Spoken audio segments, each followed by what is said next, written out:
ನಾನು ಕೆಲವು ಅತೀವ ಪ್ರಸಂಗದಿಂದ ಏನಾದರೂ ಪ್ರಶ್ನೆ ಕೇಳಿದರೆ ಮೊದಲೇ ನೀವು ಕ್ಷಮಿಸ್ಬಿಡಿ. ಆದ್ದರಿಂದ ಆಮೇಲೆ ನಿಮಗೆ ಕ್ಷಮಿಸಬೇಕೋ ಬೇಡವೋ ಅಂತ ಯೋಚನೆ ಮಾಡುವಂಥ ಅವಕಾಶವೂ ಕೂಡ ನಿಮಗಿರೋದಿಲ್ಲ. ನಿಮ್ಮ ಅಪಾರ ಓದುಗರಲ್ಲಿ ನಾನು ಒಬ್ಬ ಸಣ್ಣ ಓದುಗ. ಬಹಳ ವರ್ಷಗಳಿಂದ ನಿಮ್ಮನ್ನು ಓದ್ಕೊಂಡು ಬಂದವನು. ನಾನು ಮೊದಲು ನಿಮ್ಮ ಕಥೆಗಳ ಬಗ್ಗೆ ಕೆಲವು ಪ್ರಶ್ನೆಗಳಲ್ಲ ಅಂತ ಅನ್ನೋಕ್ಕಿಂತ ನನ್ನ ಕೆಲವು ಸಂದೇಹಗಳನ್ನು ನಿಮ್ಮ ಮುಂದೆ ಹಂಚ್ಕೊಳ್ಳೋದಕ್ಕೆ ಇಷ್ಟಪಡ್ತೀನಿ.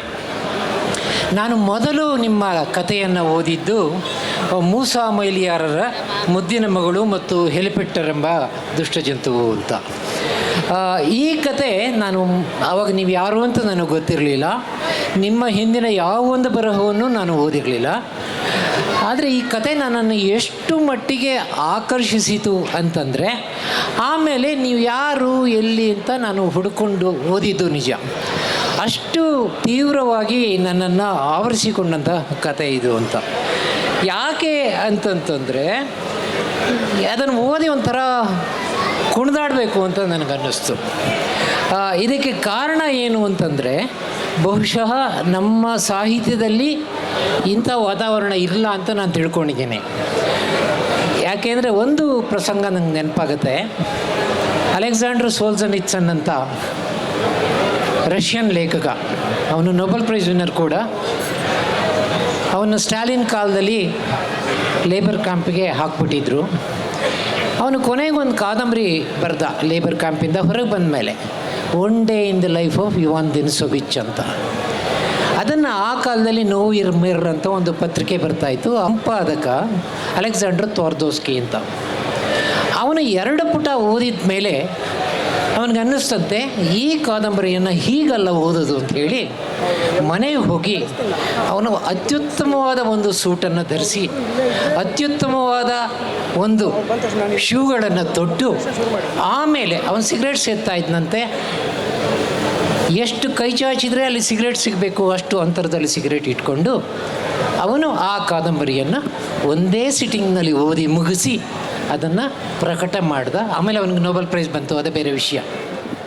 ಬಹುಶಃ ಒಂದು ಅತ್ಯುತ್ತಮವಾದಂಥ ಒಂದು ಕಥೆಯನ್ನು, ಕಾದಂಬರಿಯನ್ನು, ಒಂದು ಕವನ ಬಂದಾಗ ವಿಮರ್ಶಕರು ಮುಖ್ಯವಾಗಿ ಸ್ವಾಗತಿಸಬೇಕಾದ್ದು ಹೀಗೆ ಅಂತ ನಾನು ತಿಳ್ಕೊಂಡಿದ್ದೀನಿ, ಒಬ್ಬ ಓದುಗನಾಗಿ. ನಾನು ವಿಮರ್ಶಕ ಅಂತ ಅಲ್ಲ ಅಂತ. ಅಂಥ ಉತ್ಸಾಹ ಒಂದು ಕಾಲದಲ್ಲಿ ಇತ್ತು. ನಾನು ನಿಮ್ಮ ಈ ಕಥೆಯನ್ನು ಮೊಟ್ಟ ಮೊದಲು ಓದಿದಾಗ, ನೀವು ಯಾರು ಅಂತ ಗೊತ್ತಿಲ್ಲದೆ ಇದ್ದಾಗ, ಕನ್ನಡದಲ್ಲಿ ಸ್ವಲ್ಪ ಮಟ್ಟಿಗೆ ಇಂಥ ವಾತಾವರಣ ಇತ್ತು. ಇವತ್ತಿದೆ ಅಂತ ನಾನು ಹೇಳಲಾರೆ. ಯಾಕೆ ಇದು ಅಂತಂದರೆ, ಆಗ ನನಗೆ ಓದಿದ ಕಾಲಕ್ಕೆ ನನಗಿದ್ದ ಜ್ಞಾನ ಪರಿಜ್ಞಾನ ಅದನ್ನು ಗಮನಿಸ್ಕೊಟ್ಟು ಹೇಳೋದಾದರೆ, ಆ ಕತೆ ನನಗೆ ಗೊತ್ತಿರೋ ಹಾಗೆ ಅಥವಾ ನಾನು ಗ್ರಹಿಸಿದ ಹಾಗೆ ಅರೇಬಿಯನ್ ನೈಟ್ಸಲ್ಲಿ ಒಂದು ಕತೆ ಅಂತ ನಾನು ಓದ್ಕೊಂಡಿದ್ದು ನಿಜ. ಅದು 1001 ರಾತ್ರಿ ಇದೆಯಲ್ಲ, ಅದರಲ್ಲಿ ಒಂದು ಕತೆ ಇದು ಇರಬಹುದು. ಬಹುಶಃ ಅದೆಲ್ಲೋ ಮಿಸ್ ಆಗಿಬಿಟ್ಟಿದೆ, ಇಲ್ಲಿ ಬಂದು ಸೇರಿಕೊಂಡಿದೆ. ಇದು ಪ್ರತ್ಯೇಕವಾಗಿ ನನಗೆ ಓದೋಕ್ಕೆ ಸಿಕ್ಕಿದೆ ಅಂತ ನನಗನ್ಸಿದ್ದು ನಿಜ. ಅಂದರೆ ಅಷ್ಟು ಅದ್ಭುತವಾದ್ದು ಅಂತ. ನಾವು ಇಲ್ಲಿ ಯಾಕೆ ಈ ಮಾತನ್ನು ನಾನು ಹೇಳ್ತಾ ಇದ್ದೀನಿ ಅಂತಂದರೆ, ನಾವು ಇತ್ತೀಚೆಗೆ ಓದ್ಕೊಂಬಂದಂಥ ಕನ್ನಡ ವಿಮರ್ಶೆಯ ಒಂದು ಪರಿಭಾಷೆ, ಅದರ ಧೋರಣೆ, ಅದರ ಸಿದ್ಧಾಂತಗಳು ಇವೆಲ್ಲ ನೋಡಿದಾಗ, ಸಾಹಿತ್ಯ ಒಂದು ಕೃತಿಯನ್ನು ನಾವು ಮೊಟ್ಟ ಮೊದಲು ಓದಿದಾಗ ನಮಗೇನಾಗಬೇಕು ಅಂತಂದರೆ ಸಂತೋಷ ಅನ್ನೋದು, ಪ್ಲೆಷರ್ ಅಂತ. ಒಂದು ಅತ್ಯುತ್ತಮವಾದ ಸಾಹಿತ್ಯ ಕೃತಿಯನ್ನು ಓದಿದಾಗ, ಅದು ಕವನ ಇರ್ಬೋದು, ಕಾದಂಬರಿ ಇರ್ಬೋದು, ಒಂದು ಪ್ರಬಂಧ ಇರ್ಬೋದು, ಒಂದು ನಾಟಕ ಇರ್ಬೋದು, ಕಾವ್ಯ ಇರ್ಬೋದು, ಅದನ್ನು ಓದುವಾಗ ಮೊಟ್ಟ ಮೊದಲು ನಮ್ಮ ಪ್ರತಿಕ್ರಿಯೆ ಏನಾಗಿರಬೇಕಪ್ಪ ಅಂತಂದರೆ ಅದು ಸಂತೋಷ ಆಗಿರಬೇಕು ಅಂತ. ಅದಾದಮೇಲೆ ಅದರ ಸಾಮಾಜಿಕ ಆಯಾಮಗಳು ಎಲ್ಲ ನಾವು ನೋಡ್ಬೋದು ಅಂತ. ಒಂದು ಸಾಹಿತ್ಯ ಕೃತಿ ಓದಿದಾಗ ನಂಗೆ ಸಂತೋಷ ಆಯಿತಾ, ಅದು ಬಹಳ ಮುಖ್ಯವಾದ್ದು ಅಂತ ನಾನು ಆ ಕಾಲದಿಂದಲೇ ಈ ಕಾಲದವರೆಗೂ ಅದನ್ನೇ ನಂಬ್ಕೊಂಬಂದಿದ್ದೀನಿ. ನಾನು ಅದು ಬರೆದಾಗ ನನಗೆ ಫಸ್ಟ್ ಡಿಗ್ರಿಯಲ್ಲಿ BA ಓದ್ತಾ ಇದ್ದೆ. ಅಂದರೆ 19 ವರ್ಷನ ಏನೋ ಇರ್ಬೋದು ಅದು. ಆ ಕತೆ ಬರೆದಾಗ, ಆ ಕತೆ ಬರಿತಾ ಇದ್ದೀನಿ ಅಂತಲೂ ನಂಗೆ ಗೊತ್ತಿರಲಿಲ್ಲ. ನಾನು ಅದನ್ನು ತುಷಾರ ಪತ್ರಿಕೆಗೆ ಕಳಿಸ್ದೆ. ತುಷಾರ ಪತ್ರಿಕೆಗೆ ಕಳಿಸಿ ಒಂದು ವಾರ 15 ದಿನದಲ್ಲಿ ನನಗೆ ಈಶ್ವರಯ್ಯನವರಿಂದ ಭಯಂಕರ ಒಂದು ಪತ್ರ ಬಂತು. ಆ ಪತ್ರ ಹೆಂಗಿತ್ತು ಅಂತಂದರೆ, ನನಗೆ ಆ ಕತೆ ಓದಿ ಕಣ್ತುಂಬಿ ಬಂತು, ಎಷ್ಟು ಒಳ್ಳೆ ಕತೆ ಬರೆದಿದ್ದಿ ಮರೆಯ, ಎಷ್ಟು ಕುಣಿದಾಡಬೇಕು ಅನ್ನಿಸ್ತಾ ಇದೆ, ಹಂಗೆ ಹಿಂಗೆ ಅಂತ ಸಂಪಾದಕರು ನನಗೆ ಇದರಲ್ಲಿ ಕಾರ್ಡಲ್ಲಿ ಬರೆದಿದ್ರು. ಬರೆದುಬಿಟ್ಟು ಅದನ್ನು ವಿಶೇಷವಾಗಿ ಯಾಗೆಲ್ಲ ಒಂದು ಕತೆಗೆ ಒಂದೇ ಚಿತ್ರ ಅಲ್ಲ, ಅಲ್ಲಿ ಆಗ ಉದ್ದಕ್ಕೆ 4-5 ಚಿತ್ರ ಎಲ್ಲ ಹಾಕಿಸಿ ಮೊನ್ನಪ್ಪ ಅನ್ನೋರ ಕೈಯಿಂದ 4-5 ಚಿತ್ರ ಹಾಕಿ ಸಂತೋಷದಲ್ಲಿ ತುಂಬ ಇನ್ನೂ ಬರಿ ಅಂತ ಹೇಳಿದರು. ಈ ಕಾಲದಲ್ಲಿ ನಾವು ಯಾರಾದರೂ ಆ ಥರ ಈಶ್ವರನವರನ್ನು ನಾವು ಊಹಿಸ್ಕೊಳ್ಳೋಕ್ಕೂ ಸಾಧ್ಯ ಇಲ್ಲ. ಒಬ್ಬ ಚೆನ್ನಾಗಿ ಬರೆದ ಅಂತಂದ್ರೆ ಇವನು ಚೆನ್ನಾಗಿ ಬರೀತಾ ಅದನ್ನು ಹೆಂಗಾದ್ರೂ ಮಾಡಿ ಇವನನ್ನು ಚೆನ್ನಾಗಿ ಬರೆಯೋದಂಗೆ ಮಾಡಬೇಕು ಅಂತ ದಾರಿ ತಪ್ಪಿಸುವಂಥ ಸಂಪಾದಕರು ಇರುವ ಹೊತ್ತಲ್ಲಿ ಆ ಈಶ್ವರಯ್ಯನವರು ಒಬ್ಬ ಸಣ್ಣ ಹುಡುಗ, ಪುಟ್ಟ ಹುಡುಗ, ಇನ್ನೂ ಅವನಿಗೆ ಏನು ಅಂತ ಗೊತ್ತಿಲ್ಲ, ಅವನೇನೋ ಒಂದು ಬರದ ಅನ್ನೋದನ್ನು ಅಷ್ಟು ಚೆನ್ನಾಗಿ ಹೋಗಲಿ ನನ್ನಲ್ಲಿ ಅಷ್ಟೊಂದು ಸ್ಫೂರ್ತಿ ಮತ್ತು ಖುಷಿ ತುಂಬಿದರು. ನಮಗೆಲ್ಲ ಅಂತಹವರೇ ಸ್ಫೂರ್ತಿ ಆಗಿದ್ದಿತ್ತು.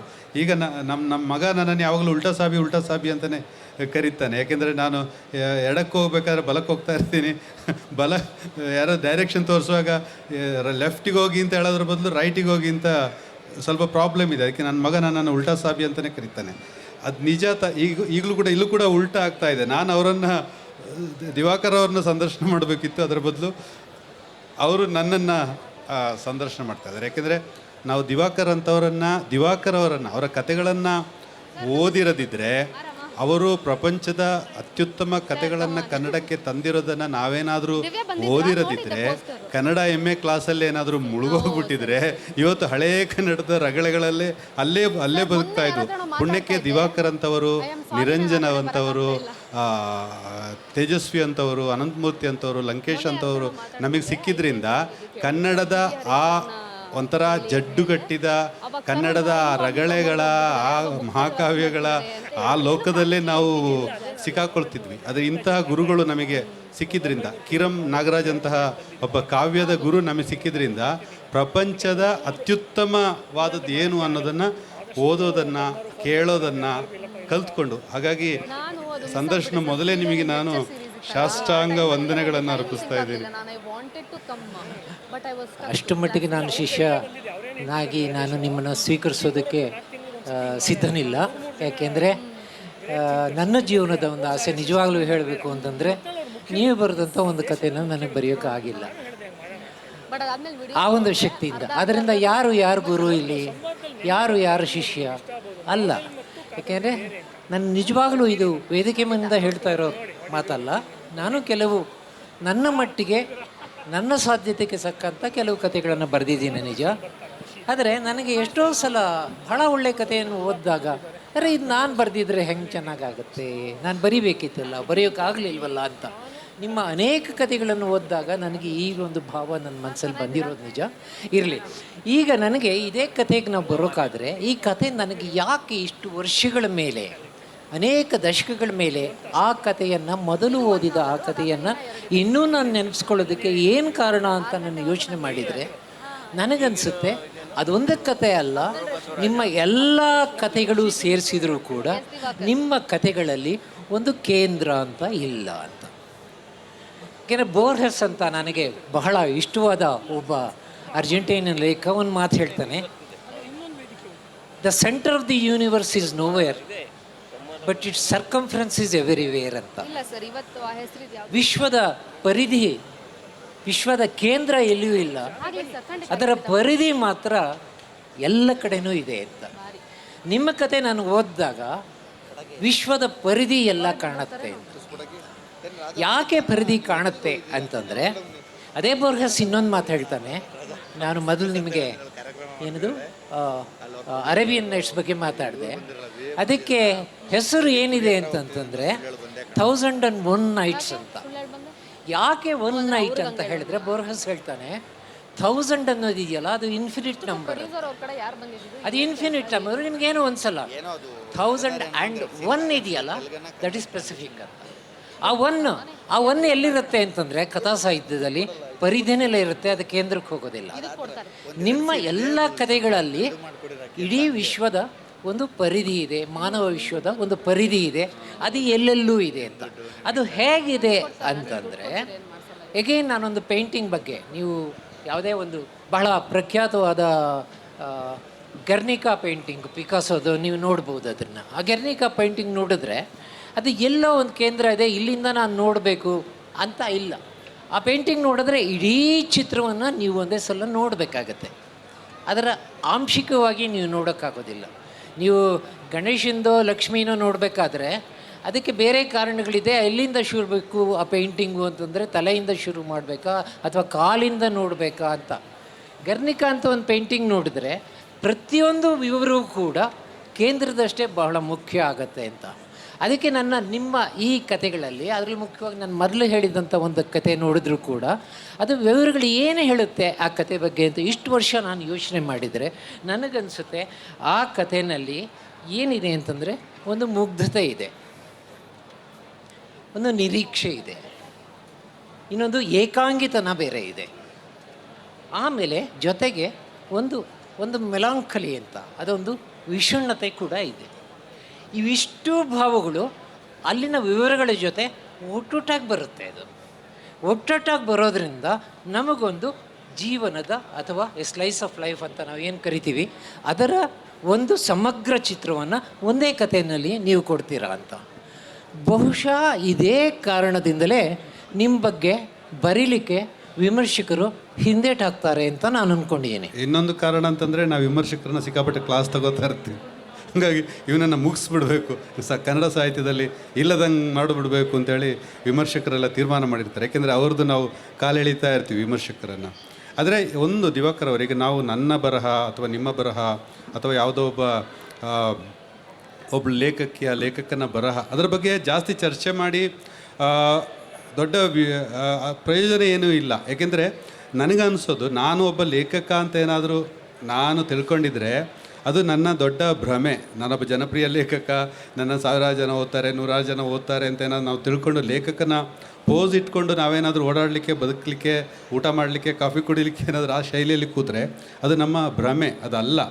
ಅದರ ಬದಲು ನಾವು ಬರೆದಿದ್ದನ್ನು ಅದು ಹೇಗಿದೆ ಅದರಲ್ಲಿ ಏನಿದೆ ಅಂತ ತಿಳ್ಕೊಬೇಕಾದ್ರೆ ಕನ್ನಡದ ಅತ್ಯುತ್ತಮ ಬರಹಗಾರರನ್ನು, ಅವರ ಕವಿಗಳಾಗಲಿ, ಕಥೆಗಾರರಾಗಲಿ, ಕಾದಂಬರಿಕಾರರಾಗಲಿ, ಅಂತಹ ಬರಹಗಾರರನ್ನು ನಾವು ಈಗಿನ ಯುವ ಜನತೆಗೆ ಇಂಥ ಕಡೆ ಪುಸ್ತಕ ಸಂತೆಯಲ್ಲಿ ಇಂಥ ಕಡೆ ಕನ್ನಡದ ಅತ್ಯುತ್ತಮ ಬರಹಗಾರರನ್ನು ನಾವು ಮತ್ತೆ ಮಾತಾಡಬೇಕು. ಕನ್ನಡದ ಅತ್ಯುತ್ತಮ ಕಥೆಗಾರರ ಬಗ್ಗೆ ಮತ್ತೆ ಮಾತಾಡಬೇಕು.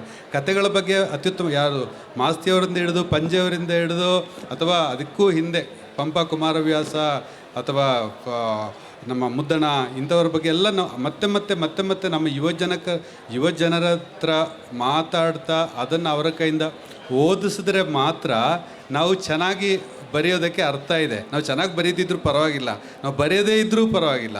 ಆದರೆ ಕನ್ನಡದ ಅತ್ಯುತ್ತಮ ಬರಹಗಾರರು, ಪ್ರಪಂಚದ ಅತ್ಯುತ್ತಮ ಬರಹಗಾರರನ್ನು ನೀವು ನಮಗೆ ಪರಿಚಯ ಮಾಡಿಕೊಟ್ರಿ. ಮಲ್ಲಿಗೆಯ ಸಂಪಾದಕರಾಗಿ ಪರಿಚಯ ಮಾಡಿಕೊಟ್ರಿ. ಪ್ರಜಾವಾಣಿಯ ಸಾಪ್ತಾಹಿಕ ಪುರವಣಿಯನ್ನು ನೋಡ್ಕೋತಾ ಇದ್ರಿ ಕಾಣುತ್ತೆ, ಅಲ್ಲೂ ಕೂಡ ನೀವು ಪರಿಚಯ ಮಾಡಿಕೊಟ್ರಿ. ಆ ಥರ ಪರಿಚಯ ಮಾಡೋದ್ರಿಂದ ನಮಗೆ ಬೆಸ್ಟ್ ಯಾವುದು, ಜೊಳ್ಳು ಯಾವುದು ಅಂತ. ಯಾಕೆಂದರೆ 1000 ಪುಸ್ತಕ ಬಿಡುಗಡೆ ಆಗುತ್ತೆ, 100 ಎಲ್ಲ, ಅದರಲ್ಲಿ 99% ಓದೋಕ್ಕೆ ಆಗೋ ಥರ ಇರಲ್ಲ, ಜೊಳ್ಳಿರುತ್ತೆ. ಆ ಜೊಳ್ಳನ್ನು ನಾವು ಎಕ್ಸ್ಪೋಸ್ ಮಾಡೋದಿದ್ರೆ, ಜೊಳ್ಳನ್ನು ಹೆಂಗೆ ಎಕ್ಸ್ಪೋಸ್ ಮಾಡೋದು? ಜೊಳ್ಳು ಪುಸ್ತಕ ಇದೆ, ಜೊಳ್ಳು ಪುಸ್ತಕ ಕೆಟ್ಟ ಪುಸ್ತಕ, ಅಯ್ಯೋ ಇದನ್ನು ಯಾಕೆ ಬರೀತಾರೆ, ಯಾರು ಓದ್ತಾರೆ ಅಂತ ಹೇಳೋದಲ್ಲ. ನಮ್ಮ ಪ್ರಕಾರ ಅತ್ಯುತ್ತಮ ಕಥೆ ಯಾವುದು, ಅತ್ಯುತ್ತಮ ಕಾದಂಬರಿ ಯಾವುದು, ಕವಿತೆ ಯಾವುದು, ಕನ್ನಡದ ಅತ್ಯುತ್ತಮ ಲೇಖಕ ಯಾರು, ಕನ್ನಡದಲ್ಲಿ ಹಿಂದೆ ಬದುಕಿದ್ದ ಅತ್ಯುತ್ತಮ ಬರಹಗಾರ ಯಾರು, ನಾವು ಉದಾಹರಣೆ ಸಮೇತ ಮತ್ತೆ ನಮ್ಮ ಯುವ ಜನತೆಯ ತಲೆ ತಿನ್ನದಿದ್ದರೆ, ಹೀಗೇ ಇದ್ದರೆ ಏನಾಗುತ್ತೆ, ಜೊಳ್ಳುಗಳೇ ಆಕಾಶದಲ್ಲಿ ಹಾರಾಡ್ತಾ ಇರುತ್ತೆ, ಚೆನ್ನಾಗಿ ಬರೆದಿದ್ದೆಲ್ಲ ಭೂಮಿಯೊಳಗೆ ಪಾತಾಳದೊಳಗೆ ಏನು ಇದಾಗಿರುತ್ತೆ. ಹಂಗಾಗಿ ಆ ಕೆಲಸ ನಾವು ಮಾಡೋದು ಬೆಟರ್ ಅಂತ ಅನಿಸುತ್ತೆ. ನನ್ನ ಬರಹ ಅದು ಇದೇ ಬರೆದೆ, ಅದು ನನಗೂ ಕೂಡ ಆಶ್ಚರ್ಯ ಆಗುತ್ತೆ, ನಾನು ಹಿಂಗೆ ಬರೆದಿದ್ದೀನಿ, ಅದೇ ನಾನೇನಾ ಅಂತ. ಹಾಗಾಗಿ ಬರೆಯೋದು ಒಬ್ಬ ಲೇಖಕನ ಸಾಮರ್ಥ್ಯ ಮಾತ್ರ ಅಲ್ಲ, ಅವರು ಯಾವ ಕಾಲದಲ್ಲಿ ಯಾವ ಸಂದರ್ಭದಲ್ಲಿ ಆ ಕಾಲ, ಆ ಸಂದರ್ಭ, ಆ ಭಾಷೆ ಒಬ್ಬನನ್ನು ರೂಪಿಸ್ತಲ್ಲ, ಆ ಕಾಲಕ್ಕೆ ನಾವು ನಮಸ್ಕಾರ ಹೇಳಬೇಕು. ನಾವೆಲ್ಲ ರೈಟರ್ಸ್ ಎಲ್ಲ ಅದರದ್ದು ಬೈ ಪ್ರಾಡಕ್ಟ್ಸ್, ಆ ಕಾಲದ ಬೈ ಪ್ರಾಡಕ್ಟ್ಸ್. ಈಗ ಅನಂತಮೂರ್ತಿ ಅಥವಾ ಲಂಕೇಶ್ ಆಗಲಿ, ಕುವೆಂಪು ಆಗಲಿ, ಬೇಂದ್ರೆ ಆಗಲಿ, ಕುಮಾರವ್ಯಾಸ ಆಗಲಿ, ಅಲ್ಲಮ್ಮ ಆಗಲಿ, ಅವರೆಲ್ಲ ಆ ಕಾಲದಲ್ಲಿ ನಡೆದಂತಹ ಒಂದು ದೊಡ್ಡ ಒಂದು ಸಂಚಲನದ ಒಂದು ಸೌಂದರ್ಯದ ಒಂದು ಪ್ರತಿಬಿಂಬ. ಸೊ ನಾವು ಆ ಕಾಲಕ್ಕೆ ನಮಸ್ಕಾರ ಮಾಡೋಣ. ಆದರೆ ಬರಹಗಾರರು ನಾವೆಲ್ಲ ಹಿನ್ನೆಲೆಯಲ್ಲಿರೋದು ಬಹಳ ಒಳ್ಳೆಯದು ಅಂತ ನನಗಂತೂ ಅನಿಸುತ್ತೆ. ಹಾಗೆ ಇದಕ್ಕೆ ಮುಂದುವರೆದಾಗ ಇನ್ನೊಂದು ಪ್ರಶ್ನೆ ಏನಂದರೆ, ನೀವು ಕತೆ, ಕಾವ್ಯ, ಕಾದಂಬರಿ 3 ಪ್ರಕಾರಗಳಲ್ಲಿ ಬರೆದಿದ್ದೀರಾ, ಕೆಲವು ಕೃತಿಗಳು ಬಂದಿವೆ ಅಂತ. ಇದು ಸ್ವಲ್ಪ ಮಟ್ಟಿಗೆ ನಾನು ಆ ದಿಸೆಯಲ್ಲಿ ಹೋಗಿರೋದ್ರಿಂದ ನನ್ನ ಕುತೂಹಲಕ್ಕಾಗಿ ಒಂದು ಪ್ರಶ್ನೆ ನಿಮಗೆ ಕೇಳ್ತೀನಿ. ಇದರಲ್ಲಿ ಯಾವ ಈ ಪ್ರಕಾರಗಳಿದೆಯಲ್ಲ, ಇದು ಯಾವುದು ನಿಮಗೆ ವಿಶಿಷ್ಟವಾದ್ದು? ಯಾವುದಾದ್ರೂ ಒಂದು ವಿಶಿಷ್ಟವಾದ ಒಂದು ಅಂದರೆ ಅದು ಯಾಕೆ? ಅಲ್ಲ, ನನ್ನನ್ನು ನನ್ನ ಪಾಡಿಗೆ ಬಿಟ್ಟರೆ ನಾನು ಒಬ್ಬ ಏನು ಒಬ್ಬ ಏನು ದೇವದಾಸ್ ಕವಿತೆಗಳನ್ನು ಬರೆಯುವಂಥ ಒಬ್ಬ ಕವಿಯಾಗಿ ಇರಲಿಕ್ಕೆ ನಾನು ಇಷ್ಟಪಡ್ತೀನಿ. ಅದು ನನ್ನ ಒಳಗಿನ ಆಸೆ. ಅದು ಅಂದರೆ ಯಾರ ಕೇರು ಇಲ್ಲದೆ, ಯಾರಿಗೂ ಕೇರೆ ಅನ್ನದೆ, ಏನೋ ಒಂದು ನಾನು ಒಲಿದ್ದದ್ದಕ್ಕೆ ಅಥವಾ ಯಾರನ್ನ ಒಲಿಸಿಕೊಳ್ಳಕ್ಕೆ ಅಥವಾ ಏನೋ ಒಂದು ಸೌಂದರ್ಯವನ್ನು ಹಾಡಿ ಹೊಗಳಕ್ಕೆ, ಅದು ಯಾರು ಭಗವತಿ ಇರ್ಬೋದು, ದೇವಿ ಇರ್ಬೋದು, ಲಲಿತೆ ಇರ್ಬೋದು, ಅಥವಾ ನಮ್ಮ ಪಕ್ಕದ ಮನೆಯ ಒಂದು ಸುಂದರಿ ಆದರೂ ಇರ್ಬೋದು, ಅಥವಾ ಒಂದು ಹೂವು ಇರ್ಬೋದು, ಒಂದು ಆ ಸೌಂದರ್ಯ ಇರೋದು ಯಾವುದರಲ್ಲಿ ನಾವು ಸರೆಂಡರ್ ಆಗ್ತೀವಿ, ಯಾವುದರಲ್ಲಿ ಶರಣರಾಗ್ತೀವಿ, ನಾವೇ ನಮ್ಮನ್ನು ನಾವು ಕಳೆದುಕೊಂಡು ಇನ್ನೊಂದರಲ್ಲಿ ಲಯವಾಗ್ತೀವಿ. ಅದರ ಬಗ್ಗೆ ಕಾವ್ಯಕ್ಕಿಂತ ಅತ್ಯುತ್ತಮವಾಗಿ ಬರೆಯೋಕ್ಕೆ ಬೇರೆ ಯಾವುದರಿಂದಲೂ ಸಾಧ್ಯ ಇಲ್ಲ ಕಾವ್ಯ. ಆದರೆ ಕಾವ್ಯ ಬರೆಯುವಷ್ಟು ಅದು ಲಾಭದಾಯಕ ಉದ್ದಿಮೆ ಅಲ್ಲ, ಅಥವಾ ಕಾವ್ಯ ಬರೆದು ಯಾರು ಕೂಡ ಬದುಕಲ್ಲ, ಅಥವಾ ಕಾವ್ಯಕ್ಕೆ ಕಾಲವಲ್ಲ, ಇದು ಕಾವ್ಯದ ಕಾಲವಲ್ಲ ಅಂತ ಹೇಳ್ತಾರೆ. ಅದು ಬಿಟ್ಟರೆ ನಂಗೆ ತುಂಬ ಇಷ್ಟ ಕತೆ ಬರೆಯೋದು. ಏಕೆಂದರೆ ನಾನು ಹುಟ್ಟಿ ನೆಲಕ್ಕೆ ಬಿದ್ದು ಸ್ವಲ್ಪ ತಿಂಗಳುಗಳಲ್ಲೇ ಕತೆಗಳನ್ನು ಕೇಳ್ತಾ ಬೆಳೆದವನು, ಕತೆಗಳನ್ನು ಬೇರೆ ಬೇರೆ ಬೇರೆ ಬೇರೆ ಬೇರೆ ಕಡೆಯವರಿಂದ ಕತೆಗಳನ್ನು ಕೇಳ್ತಾ ಬೆಳೆದವನು. ಹಾಗಾಗಿ ನಾ ಕೇಳಿದ ಕತೆಗಳನ್ನು, ನೋಡಿದ ಕತೆಗಳನ್ನು ಹಾಗೆ ಸೃಷ್ಟಿ ಮಾಡೋದು ನನಗೆ ಇಷ್ಟ, ಕಥನ. ಬಟ್ ನಿಮ್ಮ ಪಾಡಿಗೆ ನಿಮ್ಮ ಬಿಡಬೇಕು ಅಂತ ಯಾರೂ ಇಲ್ಲ, ಯಾರೂ ನಿಮ್ಮನ್ನು ಕಟ್ಟಾಗಿಲ್ಲ, ನಿಮ್ಮ ಪಾಡಿಗೆ ನಿಮ್ಮನ್ನು ಬಿಡ್ಬೋದು. ಯಾಕೆಂದರೆ ಒಂದು ಮುಖ್ಯ, ನಮ್ಮ ಎಲ್ಲ ಕಲಾ ಪ್ರಕಾರಗಳಿಗೆ ಸಂಬಂಧಪಟ್ಟರೆ ಈ ಸಾಹಿತ್ಯ ಅನ್ನೋದಿದೆಯಲ್ಲ, ಬರವಣಿಗೆ ಅನ್ನೋದಿದೆಯಲ್ಲ, ಇದು ಒಂಥರ ಲೋನ್ಲಿ ಆ್ಯಕ್ಟ್ ಅಲ್ವಾ? ಓದೋದು ಕೂಡ ಹೇಗೆ ಒಂದು ಲೋನ್ಲಿ ಕ್ರಿಯೆನೋ, ಬರೆಯೋದು ಕೂಡ ಒಂದು ಸಿನಿಮಾ ಮಾಡ್ದಂಗಲ್ಲ, ಒಂದು ನಾಟಕ ಆಡ್ದಂಗಲ್ಲ. ಇದು ಒಬ್ಬರೇ ಓದೋದು, ಒಬ್ಬರೇ ಬರೆಯೋದು. ಅದರಿಂದ ನಮ್ಮ ಪಾಡಿಗೆ ಬಹುಶಃ ಯಾವುದೇ ಸರ್ವಾಧಿಕಾರಿಗಳ ದೇಶದಲ್ಲೂ ಕೂಡ ಒಬ್ಬ ಮನುಷ್ಯನಿಗೆ, ಅದು ಕ್ರಿಯಾಶೀಲವಾದ ಮನುಷ್ಯನಿಗೆ ನಿಜವಾದ ಸ್ವಾತಂತ್ರ್ಯ ಇರೋದು ಬಹುಶಃ ಬರವಣಿಗೆ ಮಾತ್ರ ಅಂತ ನಾನು ತಿಳ್ಕೊಂಡಿದ್ದೀನಿ. ಈ ಪ್ರಶ್ನೆ ನಾನು ಯಾಕೆ ಮೊದಲಿಂದ ನಿಮ್ಮನ್ನು ಕೇಳಿದೆ ಅಂತಂದರೆ, ಈ ಸೃಜನಶೀಲತೆಗೆ ಸಂಬಂಧಿಸಿದಾಗ ಕೇಳೋದಾದರೆ, ನೀವು ಒಂದು ಪ್ರಕಾರದಿಂದ ಇನ್ನೊಂದು ಪ್ರಕಾರಕ್ಕೆ ಒಂದು ಲಂಘನ ಮಾಡ್ತೀರಲ್ಲ, ಅದು ಯಾತಕ್ಕೆ? ಸೃಜನಶೀಲ ಅಗತ್ಯವೋ? ಅದು ಅಗತ್ಯ ಇದ್ದರೆ ಅದು ಹೇಗೆ ಪರಿಣಾಮಕಾರಿಯಾಗುತ್ತೆ ನಿಮ್ಮ ಬರವಣಿಗೆಯಲ್ಲಿ? ಅದು is it something to do with form? ಇದು ನನ್ನ ಪ್ರಶ್ನೆ. ಅಂದರೆ ಒಬ್ಬ ಬರಹಗಾರ ಅಂದರೆ ಒಬ್ಬ ಕ್ರಿಯೇಟಿವ್ ಆದ ಒಬ್ಬ ಮನುಷ್ಯ ಅಥವಾ ಒಬ್ಬ ಪತ್ರಕರ್ತ. ನಾನು ರೇಡಿಯೋದಲ್ಲಿ 36 ವರ್ಷ ಕೆಲಸ ಮಾಡಿರೋದರಿಂದ ಆ ಎಲ್ಲ ಹಿನ್ನೆಲೆಯಲ್ಲಿ ನನಗೇನು ಅನಿಸುತ್ತೆ ಅಂತಂದರೆ, ನಂಗೆ ರೇಡಿಯೋ ರಿಪೇರಿನೂ ಬರಬೇಕು, ರೇಡಿಯೋದಲ್ಲಿ ಮಾತಾಡೋಕ್ಕೂ ಬರಬೇಕು, ರೇಡಿಯೋ ಎಡಿಟಿಂಗ್ ಮಾಡೋಕ್ಕೂ ಬರಬೇಕು, ಜನರನ್ನು ಸಂದರ್ಶನ ಮಾಡೋಕ್ಕೂ ಬರಬೇಕು, ಓಡಾಡೋಕ್ಕೂ ಬರಬೇಕು, ಎಲ್ಲ ಬರಬೇಕು. ನನಗೆ ಯಾವುದೋ ಒಂದು ಮಾತ್ರ ಬರುತ್ತೆ ಅಂತಂದರೆ ನಂಗೆ ಕೆಲಸ ಮಾಡೋಕ್ಕಾಗಲ್ಲ. ಬರವಣಿಗೆಯಲ್ಲೂ ಅಷ್ಟೇ. ಒಂದು ಕಾದಂಬರಿ ನಿನ್ನ ಕಾದಂಬರಿ ಬರೆಯೋಕ್ಕಾಗಲ್ಲ ಅಂತ ಯಾರೋ ಚಾಲೆಂಜ್ ಮಾಡ್ತಾರೆ, ಕಾದಂಬರಿ ಬರಿತೀನಿ. ಕತೆ ಬರಿತಾನೇ ಇಲ್ಲ ಅಂತಂದಾಗ ಎಷ್ಟು ಕತೆ ಬೇಕು ನಿಮಗೆ? ಟಕ ಅಂತ ಕತೆ ಬರ್ಕೊಡ್ತೀನಿ. ಅದಲ್ಲಿ ಯಾಕೆ ಅಂತಂದರೆ, ಎಲ್ಲ ಕತೆ ಆಗಲಿ, ಯಾವುದೇ ಪ್ರಾಕಾರದ ಎಲ್ಲಕ್ಕಿಂತ ಮಿಗಿಲಾಗಿ ಇರೋದು ಒಬ್ಬ ಮನುಷ್ಯನಿಗೆ ಬೇಕಾಗಿರೋದು ಕುತೂಹಲ ಮತ್ತು ವಿನಯ.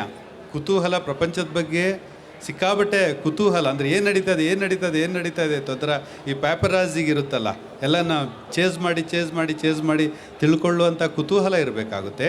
ಆಮೇಲೆ ವಿನಯವಂತಿಕೆ ಇರಬೇಕಾಗುತ್ತೆ.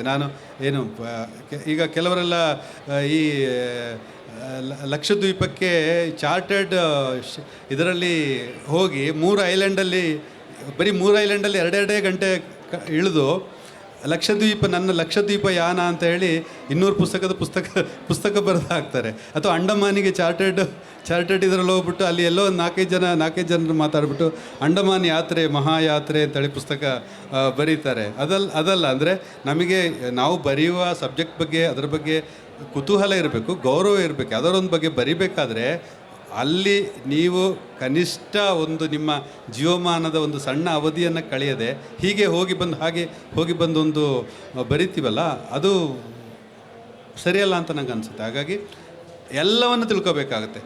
ಎಲ್ಲವನ್ನು ನಾನು ಫೋಟೋಗ್ರಫಿ ಮಾಡ್ತೀನಿ. ಫೋಟೋಗ್ರಫಿ ಯಾಕೆ ಮಾಡ್ತಿದ್ದೀನಿ ಅಂತಂದರೆ, ಕೆಲವರೆಲ್ಲ ನೀನು ಬರೆದಿದ್ದೆಲ್ಲ ಸುಳ್ಳು ಬರಿತಾ ಇದೆಯಲ್ಲ, ಹಿಂಗೆಲ್ಲ ನಡೀಲಿಕ್ಕೆ ಸಾಧ್ಯನೇ ಇಲ್ಲ, ಸುಳ್ಳು ಬರೆದಿದ್ಯಾ ಹಾಗೆ ಹೀಗೆ ಅಂತ ಹೇಳಿದೆ. ಇಲ್ಲ ನೋಡಿ, ನಾನು ಬರೆದಿದ್ದರದ್ದು ಫೋಟೋ ಕೂಡ ಇದೆ ಅಂತ ತೋರ್ಸೋಕ್ಕೆ ಫೋಟೋ ತೆಗಿತೀನಿ. ಹಾಗೆ ಅದೆಲ್ಲ ಕೆಲವು ಅನುಕೂಲದ ಅಗತ್ಯಗಳು. ಇದೆಲ್ಲ ಬೇರೆ ಬೇರೆ ಫಾರ್ಮ್. ಬೇಸಿಕ್ಕಾಗಿ ನನ್ನ ಹತ್ರ ನೀನು ಏನಂತ ಕೇಳಿದ್ರೆ, ಅಕಸ್ಮಾತ್ ನನಗೇನಾದರೂ ಒಬ್ಬ ಹಿಂದೂಸ್ತಾನಿ ಸಂಗೀತ ಗೊತ್ತಿದ್ದರೆ, ನನಗೆ ಹಿಂದೂಸ್ತಾನಿ ಗಾಯನ ಏನಾದರೂ ಗೊತ್ತಿದ್ದಿದ್ದರೆ, ಇದೆಲ್ಲ ಬಿಟ್ಟುಬಿಟ್ಟು ಹಾಯಾಗಿ ಎಲ್ಲೋ ಒಂದು ಮೂಲೆಯಲ್ಲಿ ಹಾಡ್ತಾ ಕೂತಿದ್ದೆ ನೋಡಿ. ಅವನಿಗೆ ಯಾವ ಹಂಗೂ ಇಲ್ಲ, ಯಾವ ಏನೂ ಬೇಕಾಗಿಲ್ಲ. ಜಸ್ಟ್ ಅವನ ಧ್ವನಿಪೆಟ್ಟಿಗೆ, ಅವನ ಉಸಿರು, ಅವನ ಲಯ, ಸಂಗೀತಗಾರ ಆಗ್ತಾನೆ. ಯಾವುದೇ ಪರಿಕರಗಳಿಲ್ಲದೆ ನಮ್ಮ ಮನಸ್ಸಲ್ಲಿರೋದನ್ನು ನಮ್ಮಷ್ಟಕ್ಕೆ ಏಕಾಂತದಲ್ಲಿ ನಾವು ಹಾಡುವ ಹಾಗಿರುವ ಒಂದು ಯಾವುದೋ ಸಾಹಿತ್ಯ ಪ್ರಕಾರ ಏನಾದರೂ ಇದ್ದರೆ ನೀವೇ ನನಗೆ ಕಲಿಸ್ಕೊಡ್ಬೇಕು. ಅದೇನಿಲ್ಲ, ಸ್ವಲ್ಪ ಮಟ್ಟಿಗೆ ಕಾವ್ಯನ ನಾವು ತಗೋಬೋದು ಅಂತ ಅನಿಸುತ್ತೆ. ಯಾಕೆಂದರೆ ನೀವು ಸಂಗೀತದ ಬಗ್ಗೆ ಮಾತಾಡಿದ್ರಿ. ಸಂಗೀತ ಭಾಳ ಅಮೂರ್ತವಾದ ಕಲೆ ಮತ್ತು ಶುದ್ಧ ಕಲೆ ಕೂಡ ಹೌದು ಅಲ್ವಾ? ಯಾಕೆಂದರೆ ನಾವು ಸಣ್ಣ ಕಥೆ ಅಥವಾ ಕಾದಂಬರಿನ ಅಥವಾ ಸಾಹಿತ್ಯದ ಯಾವುದೇ ಕೃತಿನಲ್ಲಿ ಅಥವಾ ಯಾವುದೇ ಸೃಜನಶೀಲ ಪ್ರಕಾರ ತಗೊಳ್ಳಿ ನೀವು, ಎಲ್ಲದರಲ್ಲೂ ಕೂಡ ಒಂದು ಸಮಸ್ಯೆ ಅಂತ ಇರುತ್ತೆ. ಒಂದು ಫಾರಮ್, ಇನ್ನೊಂದು ಕಾಂಟೆಂಟ್ ಅಂತ. ಒಂದು ಫಾರಮ್ ಇರುತ್ತೆ, ಅದು ಕಥೆಯಾಗಿರೋದೊಂದು ಫಾರಮ್ ಇರ್ಬೋದು, ಕಾದಂಬರಿಯದೊಂದು ಫಾರಮ್ ಇರ್ಬೋದು, ಕಾವ್ಯದೊಂದು ಫಾರಮ್ ಇರ್ಬೋದು, ಅದರೊಳಗಡೆ ಕಂಟೆಂಟು ಅಂತ. ಇದನ್ನೂ ವಿವರಿಸ್ಬೇಕು ಹೇಳಬೇಕಾದ್ರೆ, ಒಂದು ಲೋಟ ಒಂದು ಫಾರಮ್ ಆದರೆ ಅದರೊಳಗಿನ ಕಾಂಟೆಂಟ್ ಇದೆಯಲ್ಲ, ಅದು ನೀರಾಗ್ಬೋದು ಅಥವಾ ಹೆಂಡ ಕೂಡ ಆಗ್ಬೋದು ಅಲ್ವಾ? ಸೊ ಆದ್ದರಿಂದ ಈ ಫಾರಮ್ ಆ್ಯಂಡ್ ಕಾಂಟೆಂಟ್ ಅನ್ನೋ ಇದೆಯಲ್ಲ, ಇದು ಡಾನ್ಸ್ಗಿದೆ, ಬರವಣಿಗೆಗಿದೆ, ಪೇಂಟಿಂಗಿದೆ, ಸಿನಿಮಾಗಿದೆ. ಇದೊಂದು ಸಮಸ್ಯೆ. ಆದರೆ ಸಂಗೀತಕ್ಕೆ ಮಾತ್ರ ಅದು ಶುದ್ಧ ಕಲೆ. ಯಾಕೆ ಅಂತಂದರೆ ಅದಕ್ಕೆ ಫಾರಮ್ ಆ್ಯಂಡ್ ಕಂಟೆಂಟ್ ಕಲ್ಪನೆನೇ ಬರೋಕ್ಕೆ ಸಾಧ್ಯ ಇಲ್ಲ. ಈಗ ಮಲ್ಲಿಕಾರ್ಜುನ್ ಮನ್ಸೂರ್ ಆಗಲಿ, ಭೀಮಸೇನ್ ಜೋಶಿ ಆಗಲಿ, ಅವರ ಪೀಲು ರಾಗವನ್ನು ಅಥವಾ ಮಾಲ್ಕೌನ್ಸ್ ರಾಗವನ್ನು ನೀವು ಅರ್ಧ ಗಂಟೆ ಆಲಾಪ್ ಕೇಳಿದರೆ ಅದರ ಫಾರಮ್ ಯಾವುದು, ಅದರ ಕಾಂಟೆಂಟ್ ಯಾವುದು?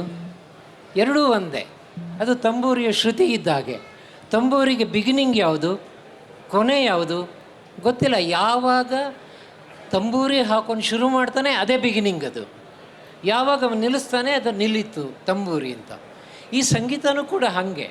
ಸ್ವಲ್ಪ ಮಟ್ಟಿಗೆ ನನಗನ್ಸೋಕರ ನೀವು ಪ್ರಕಾರಗಳು ಹಂಗು ಅಂತಂದ್ರೆ ನೀವು ಸಂಗೀತಗಾರರ ಅದರ ಹತ್ತಿರಕ್ಕೆ, ಅಂದರೆ ಸಂಗೀತದ ಒಂದು ಮಟ್ಟ ಇದೆಯಲ್ಲ ಅದಕ್ಕೆ ಹತ್ತಿರ ಬರುವಂಥ ಕಲೆ ಬೇರೆ ಯಾವುದಾದ್ರೂ ಇದ್ದರೆ ಬಹುಶಃ ಕಾವ್ಯ ಅಂತ ಅನಿಸುತ್ತೆ ನನಗೆ. ಈಗ ಒಂದು ಆ ಪುಸ್ತಕ ಈ ಅಂಗಡಿಗಳೆಲ್ಲ ಎಲ್ಲಾದರೂ ಯಾರಾದರೂ ಇದ್ದರೆ ತಗೊಂಬಿಡಿ. ಮಲ್ಲಿಕಾರ್ಜುನ ಮನ್ಸೂರ್ ಅವ್ರದ್ದು ನನ್ನ ಸಂಗೀತ ರಸಯಾತ್ರೆ ಅಂತ ಒಂದು ಪುಸ್ತಕ ಇದೆ. ಅದು ನಮಗೆಲ್ಲೋ ಅದೃಷ್ಟಕ್ಕೆಲ್ಲೋ ಸಿಕ್ಕಿತ್ತು, ಅದು ಎಲ್ಲಿ ಸಿಗಲ್ಲ, ಇಲ್ಲೆಲ್ಲಾದರೂ ಸಿಕ್ಕಿದರೆ ಓದಿ. ಅದರಲ್ಲಿ ಸಿಗ್ತಾ ಇದೆ. ಅವರು ನೀವು ಹೆಂಗೆ ಹಾಡುಗಾರರಾದ್ರಿ ಅಂತ ಒಂದು ಪ್ರಶ್ನೆ ಕೇಳ್ತಾರೆ ಮಲ್ಲಿಕಾರ್ಜುನ ಮನ್ಸೂರ್. ಅದಕ್ಕೆ ಆನ್ಸರ್ ಮಾಡ್ತಾರೆ. ಅವರು ಆ ಕಾಲದಲ್ಲಿ ಈ ಧಾರವಾಡದಿಂದ ನಮ್ಮ ಅಕ್ಕ ಮಹಾದೇವಿಯವರ ಊರಿದೆಯಲ್ಲ ಶ್ರೀಶೈಲ, ಅದಲ್ಲಿ ಆ ಕಡೆ ಗುಲ್ಬರ್ಗ ಬೀದರ್ ಕಡೆ ಇದೆಯಲ್ಲ, ಚಕ್ಕಡಿಯಲ್ಲಿ ಹೋಗ್ತಾ ಇದ್ದಾರಂತೆ. ಚಕ್ಕಡಿಯಲ್ಲಿ ಹೋಗಿ ಅಲ್ಲೇನೋ ಜಾತ್ರೆ ಏನೋ ನಡೆಯುತ್ತೆ. ಆ ಜಾತ್ರೆ ಮುಗಿಸಿ ಪ್ರತಿ ವರ್ಷ ಹೋಗಿ ಬರುವಂಥ ಒಂದು ಆಚರಣೆ ಅದು. ಸೊ ಇವರು ಹೋಗ್ತಾರೆ, ಚಕ್ಕಡಿಯಲ್ಲಿ ಸಮೇತ ತಂದೆ ತಾಯಿ ಎಲ್ಲ ಹೋಗ್ತಾರೆ. ಹೋಗಿ ಅಲ್ಲಿ ಶ್ರೀಶೈಲದಲ್ಲಿ ಹೋಗಿ ಪೂಜೆ ಎಲ್ಲ ಸಲ್ಲಿಸಿ ಅಲ್ಲಿ ಪೂಜೆ ಮುಗಿಯೋ ತನಕ ಅಲ್ಲೆಲ್ಲ ಇದ್ದು ಓಡಾಡ್ತಾರೆ ಸ್ವಲ್ಪ ದಿನ. ಒಂದು ಜಾತ್ರೆಗಿದ್ರೆ ಅಲ್ಲೇ ಇರ್ತಾರಲ್ಲ, ಕುಟುಂಬ ಸಮೇತ ಅಲ್ಲೆಲ್ಲ ಇದ್ದು ಅಲ್ಲಿ ಇರೋದು ಕೂಡ ಒಂದು ಪೂಜೆಯ ಒಂದು ಭಾಗ, ಒಂದು ಶ್ರದ್ಧೆಯ ಒಂದು ಭಾಗ, ಸ್ವಲ್ಪ ದಿನ ಅಲ್ಲಿ ಇರೋದು. ಆ ಥರ ಇದ್ದಾಗ ಚಕ್ಕಡಿ ಗಾಲಿ ಹರಿದು ಬಿಟ್ಟು, ಅದರ ಪುಸ್ತಕ ಕರೆಕ್ಟಾಗಿ ನೆನಪಾಗ್ತಾ ಇಲ್ಲ, ಮಲ್ಲಿಕಾರ್ಜುನ ಮನ್ಸೂರ್ ಅವರ ತಾಯಿ ಅಲ್ವಾ, ತಾಯಿನ ಯಾರೋ ತೀರೋಗ್ತಾರೆ ಅಲ್ಲಿ. ಇವರು ಅಳಕ್ಕೆ ಶುರು ಮಾಡ್ತಾರೆ. ಇವರು ಮಲ್ಲಿಕಾರ್ಜುನ ಮನ್ಸೂರ್ ಸಣ್ಣ ಹುಡುಗನಾಗಿ ಅಲ್ಲಿ ಜೋರಾಗಿ ಅಳಕ್ಕೆ ಶುರು ಆಗ್ತಾರೆ. ಆ ಅಳುವೇ ಒಂಥರ ಅಳುವೇ ರಾಗವಾಗಿ, ಅಳುವೇ ಲಯವಾಗಿ, ಅಳುವೇ ಸಂಗೀತವಾಗಿ ನಾನೊಬ್ಬ ಸಂಗೀತಗಾರನಾಗಲಿಕ್ಕೆ ಅಲ್ಲಿ ಶ್ರೀಶೈಲದಲ್ಲಿ ಆ ಚಕ್ಕಡಿ ಹರಿದು ನನ್ನ ತಾಯಿ ತೀರಿ ಹೋದ ನಂಗೆ ಗೊತ್ತಿಲ್ಲ, ಅದು ನೋಡ್ಕೊಳ್ಳಿ ನೀವು. ಆ ದುಃಖದಲ್ಲಿ ನಾನು ಅಳುವುದೇ ಸಂಗೀತವಾಯಿತು ಅಂತ ಅವರು ಹೇಳ್ತಾರೆ.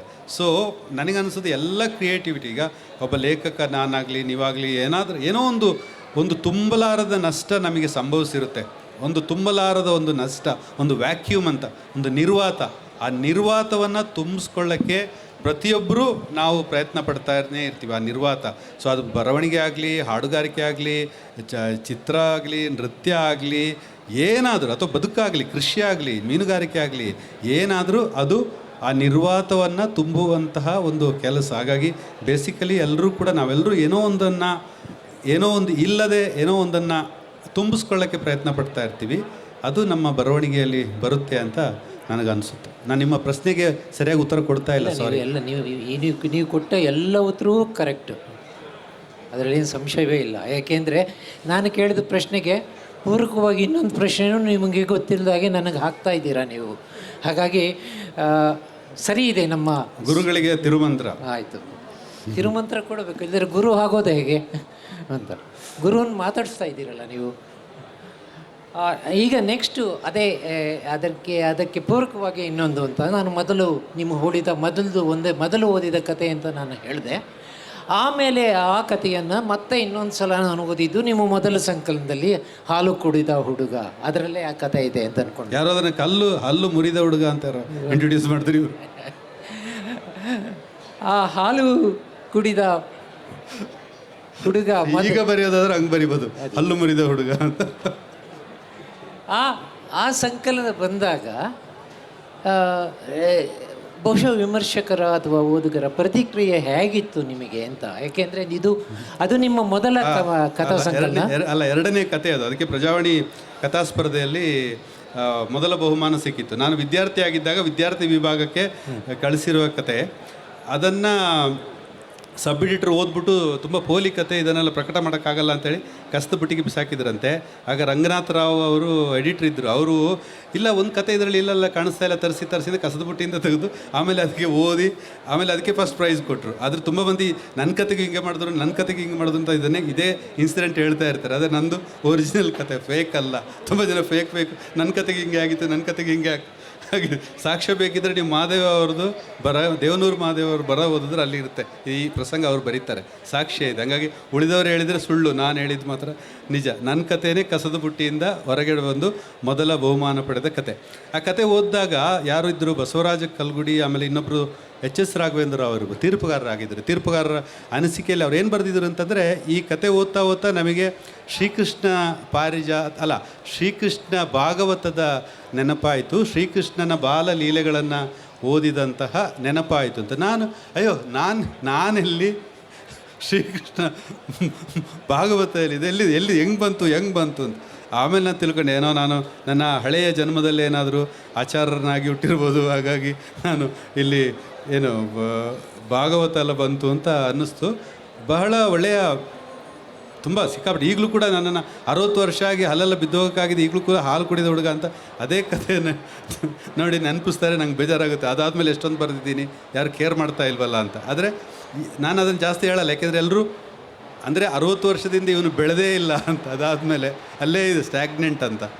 ಆದರೆ ಆ ಕತೆ ನನಗೆ ಖುಷಿ ಕೊಟ್ಟ ಕತೆ. ಆದರೆ ಈಗ ಇನ್ನೊಮ್ಮೆ ಅದೇ ಕತೆ ಬರೀರಿ ಅಂತಂದರೆ ಅದು ಬೇರೆ ಒಂದು ದುಃಖದ ಕತೆ ಆಗುತ್ತೆ, ದುಃಖದ ಆ ಮೆಲಂಕಲಿಯ ಕತೆ ಆಗುತ್ತೆ. ಯಾಕೆಂದರೆ ಆ ಕತೆ ಹೀರೋಯಿನ್ನು ನನ್ನ ಕಣ್ಮುಂದೆನೇ ಕರಗಿ ದ್ರವವಾಗಿ ತೀರಿ ಹೋದ್ಲು. ಸೊ ಈಗ ಹಾಲು ಕುಡಿದ ಕತೆ ಬರೆದ್ರೆ ಅದೊಂದು ದೊಡ್ಡ ಒಂದು ದೊಡ್ಡ ಎಲಿಜಿ ಆಗ್ಬೋದು, ರಿಲ್ಕ್ದ ಎಲಿಜಿ ಥರದ್ದೊಂದು ದುಃಖದ ಮಹಾಪ್ರವಾಹವಾಗಿ ಬರ್ಬೋದು ಅದು ಆ ಕತೆ. ಈಗ ಮುಂದೆ ಸ್ವಲ್ಪ ಬದಲಾಯಿಸಿ ಹೇಳೋದಾದರೆ, ನಾವು ಲೇಖಕರಿಗೆ ಮೊದಲಿಂದ ನಮ್ಮ ವಿಮರ್ಶೆಯಲ್ಲಿ ನಾವು ಕೇಳ್ಕೊಂಬಂದಿದ್ದೀವಿ ಅಂತ, ಹೊರಗಿನವರಾಗಿ ಬರೆಯುವುದು, ಒಳಗಿನವರಾಗಿ ಬರೆಯುವುದು ಅಂತ.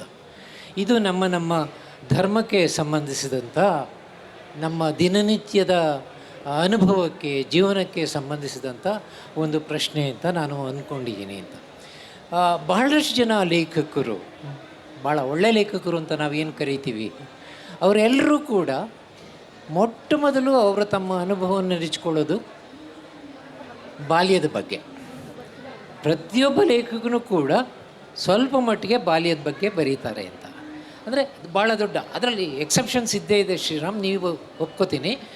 ಆದರೆ ಕೆಲವು ಕೆಲವು ಅಪವಾದಗಳನ್ನ ಬಿಟ್ಟರೆ ಇರುತ್ತೆ ಅಂತ. ಯಾಕೆ ಈ ಮಾತು ಹೇಳ್ತಿದ್ದೀನಿ ಅಂದರೆ, ನೀವು ಗಾರ್ಕಿನ್ ಓದಿದರೆ ಅದು ಅವನು ಅಕ್ಟೋಬರ್ ಕ್ರಾಂತಿಯ ಸಮಯದಲ್ಲಿ, ರಷ್ಯಾದ ಒಂದು ಕ್ರಾಂತಿಯ ಸಮಯದಲ್ಲಿ ಬರೀತಾ ಇದ್ದಾಗಲೂ ಕೂಡ ಅವನು ತೀರಾ ಖಾಸಗಿಯಾಗಿ ಬರೆಯುವಾಗ ಎಲ್ಲೋ ಒಂದು ಕಡೆ ಆಟೋಮನೋಸ್ ಅಂತ ಒಂದು ಕಾದಂಬರಿ ಬರೀತಾನೆ.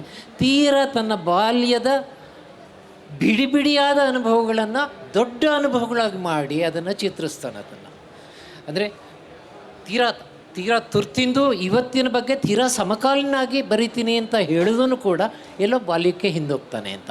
ಆ ಬಾಲ್ಯಕ್ಕೆ ಹೋದ ತಕ್ಷಣ ನಮಗೆ ಬೇಕೋ ಬೇಡವೋ ಕೂಡ ನಮ್ಮ ಸಾಮಾಜಿಕ ನಡವಳಿಗಳು, ನಮ್ಮ ಇವುದು ಎಲ್ಲವೂ ಗೊತ್ತಾಗುತ್ತೆ ಅಂತ. ಕೆಲವು ಧರ್ಮಗಳಲ್ಲಿ ಅದು ಇನ್ನೂ ವಿಶಿಷ್ಟವಾದ ಕಾಣುತ್ತೆ ಅಂತ. ಈಗ ಸಿಂಗರ್ ಅಂತ ಒಬ್ಬ ಕಥೆಗಳನ್ನ ನೀವು ಓದಿರ್ತೀವಿ, ಐಸಾಕ್ ಬಶೋವ್ ಸಿಂಗರ್ ಅಂತ.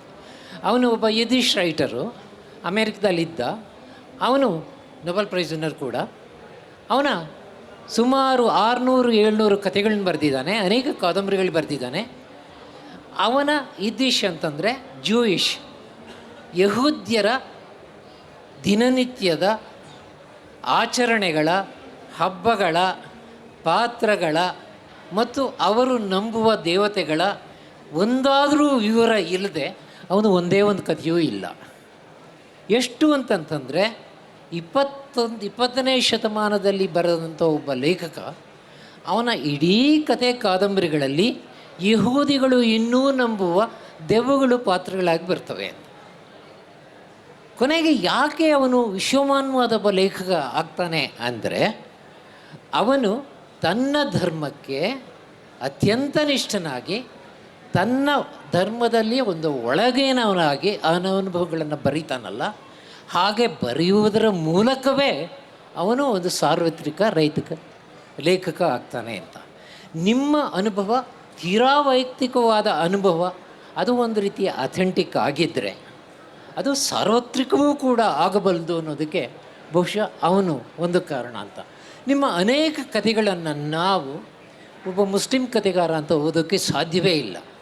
ಕನ್ನಡದಲ್ಲಿ ಮುಸ್ಲಿಂ ಕಥೆಗಾರರು ಇದ್ದಾರೆ, ಅವರನ್ನು ಓದಿದಾಗ ಹೀಗಿರಬಹುದು ಅಂತನಾದರೂ ನಮಗನ್ಸುತ್ತೆ. ಆಚರಣೆಗಳು, ವಿಧಿಗಳು ಎಲ್ಲವೂ ಕೂಡ. ನಾವು ಕಟ್ಪಾಡಿ ಅಂತ ಒಬ್ಬ ಲೇಖಕನ ಓದಿದಾಗ ಅವರನ್ನು ನಾವು ಕ್ಲಾಸಿಫೈ ಮಾಡೋ ರೀತಿಯೇ ಬೇರೆ. ನಾವು ಬೇಕು ಅಂತ ಮಾಡ್ತೀವಿ ಅಲ್ಲಲ್ಲ, ನಮ್ಮ ಓದುಗರಾಗಿ ಅವರ ಕಥೆಗಳು ನಮ್ಮಲ್ಲಿ ಎಬ್ಬಿಸುವಂಥ ಕೆಲವು ಅಲೆಗಳಿದೆಯಲ್ಲ, ಅದು ಪ್ರತಿಕ್ರಿಯೆಯಿಲ್ಲ, ಹಾಗೆ ಮಾಡುತ್ತದು ನಮ್ಮನ್ನು. ನಿಮ್ಮ ಕಥೆಗಳನ್ನು ಓದಿದರೆ ಕನ್ನಡ ಪರಂಪರೆಯಲ್ಲಿ ನೀವು ಕಥೆಗಳಿಗೆ ಬರೀತಾ ಇದ್ದೀರಾ, ನೀವು ಕನ್ನಡ ಕಥೆಗಳನ್ನು ಬರೀತೀರಾ ಅಥವಾ ಎಲ್ಲದಕ್ಕಿಂತ ಹೆಚ್ಚಾಗಿ ಕಥೆಗಳನ್ನು ಬರೀತೀರಾ ಅಂತ ಅನಿಸುತ್ತೆ. ಕತೆ ಬರೀತೀರಾ ಅನ್ನೋದು ಬಹಳ ಮುಖ್ಯ ಆಗುತ್ತೆ. ನಿಮ್ಮ ಕಥೆಗಳು ನಿಜವಾಗಲೂ ಕಥೆಗಳು ಅನಿಸುತ್ತೆ. ಅದಕ್ಕೆ ಮೂಲ ಕಾರಣ ಅಂತಂದರೆ, ನೀವು ಒಂದು ವಸ್ತುವಿನ ಮೇಲೆ ಒಂದು ಕತೆ ಬರೆಯೋಲ್ಲ. ನಾನು ಒಂದು ಬಡತನದ ಮೇಲೆ ಕತೆ ಬರಿತೀನಿ, ನಾನು ನನ್ನ ಧರ್ಮವನ್ನು ಹೇಗೆ ಇಂಥ ಹೀನಾಯ ಸ್ಥಿತಿಗೆ ತಂದಿದ್ದೆ ಈ ಸಮಾಜ ಅಂತ, ನನ್ನ ಧರ್ಮವನ್ನು ಪಕ್ಕದ ಇನ್ನೊಂದು ಧರ್ಮ ಹೇಗೆ ನಡೆಸ್ಕೊಳ್ತಾ ಇದ್ದೀವಿ, ಈ ಒಂದು ವಿಚಾರಗಳನ್ನು ಹೇಳೋದಕ್ಕೆ ಒಂದು ಕಥಾ ಮಾಧ್ಯಮವನ್ನು ನೀವೆಂದೂ ಉಪಯೋಗಿಸಿಲ್ಲ. ಅಲ್ಲ ದಿವಾಕರ್ ಅವರು, ಈಗ ಯಾರಾದರೂ ಈ ಸಭೆಯಲ್ಲಿ ನೆರೆದವರು ಯಾರಾದರೂ ದಿವಾಕರ್ ಅವರನ್ನು ಹಿಂದೂ ಕಥೆಗಾರ ಅಂತ ಹೇಳ್ತಾರ? ಹೇಳಲ್ಲ. ಮತ್ತು ನನ್ನನ್ನು ಯಾಕೆ ಮುಸ್ಲಿಂ ಕಥೆಗಾರ ಅಂತ ಹೇಳಬೇಕು? ಈಗ ನಿಮ್ಮನ್ನು ಹಿಂದೂ ಕಥೆಗಾರ ಅಂತ ಹೇಳಿದ್ರೆ, ನನ್ನನ್ನು ಮುಸ್ಲಿಂ ಕಥೆಗಾರ ಅಂತ ಹೇಳಿದ್ರೆ ನಾನು ಒಪ್ಕೋತೀನಿ. ನಾವೆಲ್ಲ ಕನ್ನಡದಲ್ಲಿ ಬರೆಯುವವರು. ನಾವೆಲ್ಲ ಕುಮಾರವ್ಯಾಸ, ಅಲ್ಲಮಪ್ರಭು, ಬೇಂದ್ರೆ, ಕಾರಂತರು, ತೇಜಸ್ವಿ, ಲಂಕೇಶ್ರು, ಕುವೆಂಪು ಇವರನ್ನೇ ಓದ್ಕೊಂಡು ಇವರ ಬಗ್ಗೆನೇ ಗಾಸಿಪ್ ಮಾಡಿಕೊಂಡು ಇವರ ಬಗ್ಗೆನೇ ಹರಟೆ ಮಾಡಿಕೊಂಡು ಇವರನ್ನ ಕಾಲೆಳೆದುಕೊಂಡು ನೀವು ಒಂದೇ ಕಡೆ ಕೂತು ಬರೀತಾ ಇರುವಾಗ, ನೀವು ಕನ್ನಡದ ಕಥೆಗಾರರು, ನಾನು ಕನ್ನಡದ ಕಥೆಗಾರ. ಮುಸ್ಲಿಂ ಕಥೆಗಾರ ಯಾರು ಕೂಡ ಐಸಾಕ್ ಬಾಲ್ಸೆವಿಕ್ ಸಿಂಗರನ್ನು ಜೂಯಿಷ್ ಕಥೆಗಾರ ಅಂತ ಹೇಳಲ್ಲ. ಅವನನ್ನು ಒಬ್ಬ ಲೋಕದ ಅಗ್ರಗಣ್ಯ, ಒಬ್ಬ ಅತ್ಯುತ್ತಮ ಕಥನಕಾರ ಅಂತ ಹೇಳ್ತಾರೆ. ಯಾರನ್ನು ಈಗ ಸರಿ, ಅವರು ನಮ್ಮ ಐಸಾಕ್ ಬಾಲ್ಸೆವಿಕ್ ಸಿಂಗರ್ ಅವರು ಇದ್ದಿಶ್ ಅಂತ ಒಂದು ಲ್ಯಾಂಗ್ವೇಜ್, ಪೋಲೆಂಡಿನಲ್ಲಿ ಬಂದಿರುವಂಥ ಒಂದು ಇದ್ದಿಶ್ ಭಾಷೆಯಲ್ಲಿ ಬರೀತಾರೆ. ಪ್ರಪಂಚದ ತುಂಬ ಕೊಡವ ಅಥವಾ ತುಳು ಭಾಷೆಗಿಂತಲೂ ಕಡಿಮೆ ಮಾತನಾಡುವ ಭಾಷೆಗೆ ಸೇರಿದ ಒಬ್ಬ ಲೇಖಕ.